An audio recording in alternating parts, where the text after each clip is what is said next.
Dan gaan we naar Heil. Op het terrein van Daalzicht vindt deze maand een bijzondere voorstelling plaats. Toneelvereniging Koldriek uit Heil bestaat 30 jaar. Om dat te vieren gaan ze naar boete. Over 2 weken vind je de voorstellingen plaats op het terrein van Daalzicht in Heil. Gewoon in de open log. En dat is voor iedereen wel even wennen.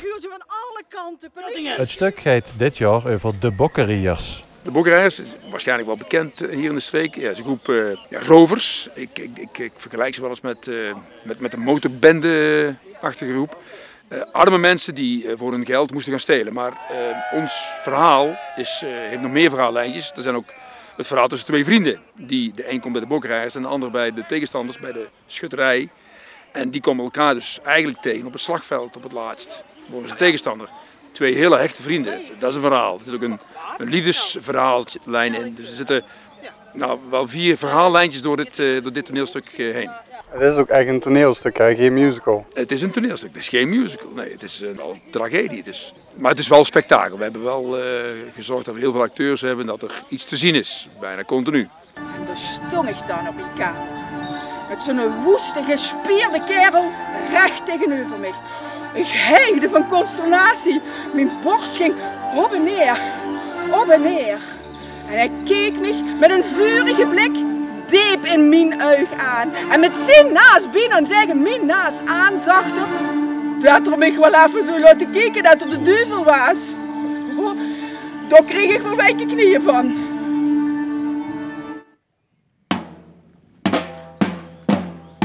Baltus is eigenlijk de ergste bokkerier die er rondloopt. Hij is eigenlijk een persoon, dat is helemaal een coulant, had nergens met met. En als iemand niet deed wat hij wil, dan is het er heel makkelijk in om dat ook tegen de persoon op te ruimen.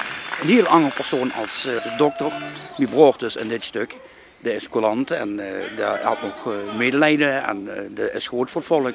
Maar ik ben dus in dit stuk samen met Katrien een echte bokkerier. En we zijn gewoon heel erg vreed. We worden van overvallen en berovingen. En we kijken niks aan. We pakken gewoon wat we pakken kunnen. Dat is eigenlijk min of meer heel kort gezegd wat mijn rol is. Ik zou toch denken dat u het druk genoeg heeft met uw patiënten in Wessem. En dan toch helemaal naar Beegden gekomen? Ik wil je van een UAV-val. Beegden is een heel eind weg. Het gerucht gaat dat de bende Bokkeriers een ontmoetingsplaats hier ergens in de buurt hebben. Ik speel eigenlijk 2 rollen met 1 personage. Ik ben eigenlijk dokter Kirchhoffs en dokter Kirchhoffs heeft vroeger de Bokkeriers opgericht samen met zijn broer Baltus, heel lang geleden. Maar ik ben eigenlijk dokter, maar eigenlijk ben ik ook de leider van de Bokkeriers, dat is dan de zwarte kapitein. Dit jaar bestond voor 30 jaar.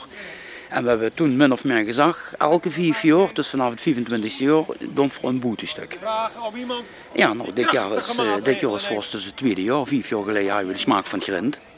En nu, dit jaar hebben we dus de Bokkeriers. En dat is heel leuk om te doen, vooral boeten. Is het ook anders regisseren nu het niet in een zaal is?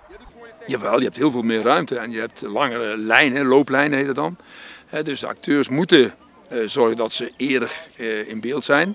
En dus al eerder gaan acteren, zodra als ze denken dat ze contact met het publiek hebben, dan moeten ze gaan acteren.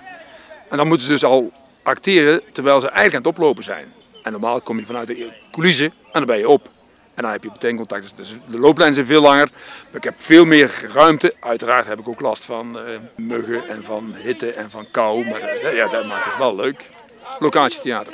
Dit is het 30-jarig jubileum van Koldriek en ik heb vorig jaar al de eer gehad om ze te mogen regisseren. Ik mocht dit jaar dan samen met een hele groep acteurs beginnen aan de Bokkeriers. We hebben heel veel figuranten bij elkaar gekrast en we zijn hard aan het werken om hier straks een theater te bouwen. Het stuk is 15, 16, 17 en 18 juni. 15 en 16 is het 's avonds een voorstelling. De zaterdag en de zondag is een middag- en een avondvoorstelling.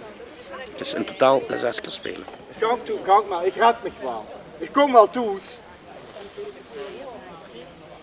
Kom terug, denk na wat je meegemaakt hebt.